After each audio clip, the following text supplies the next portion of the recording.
তুমি কি জানো আমার একটা কথা তোমার পুরো জীবন বদলে দিতে পারে? শুনতে অবাক লাগলেও দিস ইজ সায়েন্টিফিক্যালি প্রুফ।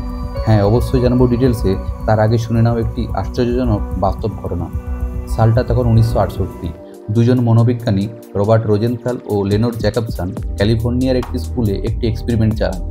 তারা স্কুলের শিক্ষকদের না জানিয়েই ছাত্রদের দুটি দলে ভাগ করেন। গ্রুপ এ, যেখানে শিক্ষকদের বলা হয় এই দলে রয়েছে সবথেকে মেধাবী স্টুডেন্টসরা, এবং গ্রুপ বি, যেখানে বলা হয় এই দলে রয়েছে এভারেজ স্টুডেন্টসরা। শিক্ষকরাও সেই কথাটি বিশ্বাস করলেন। কেটে গেল কয়েকটি মাস। পরীক্ষার ফলাফলের দিন দেখা গেল গ্রুপ এ অসাধারণ ভালো রেজাল্ট করেছে কম্পেয়ার টু গ্রুপ বি। কিন্তু আশ্চর্যের বিষয় হলো ওই ভাগটা ছিল পুরোপুরি মিথ্যে।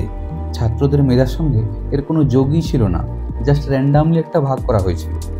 তবুও শুধুমাত্র শিক্ষকদের এক্সপেকটেশন এবং সেখান থেকে শিক্ষার্থীদের সেই এক্সপেকটেশন পূরণ করার চাহিদা থেকেই এই পরিবর্তন সম্ভব হয়েছে। এটাই হলো পিগমেলিয়ান ইফেক্ট, যেখানে অন্যের বিলিভ আপনার উপর বাস্তবে প্রভাব ফেলে।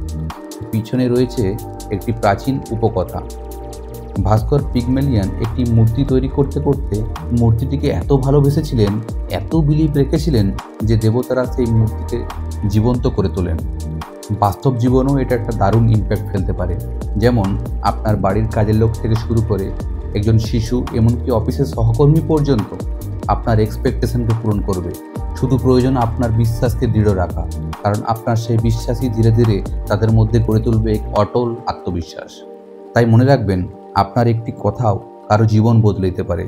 নিজের মধ্যে যেমন আত্মবিশ্বাস রাখুন, অন্যের মধ্যে সেই আত্মবিশ্বাস ছড়িয়ে দিন। আর শেষ করার আগে একটি প্রশ্ন, আপনার জীবনের সেই গেম চেঞ্জারটি কে? সে কি একজন মানুষ, নাকি আপনি নিজেই? কমেন্ট বক্সে অবশ্যই জানাবেন।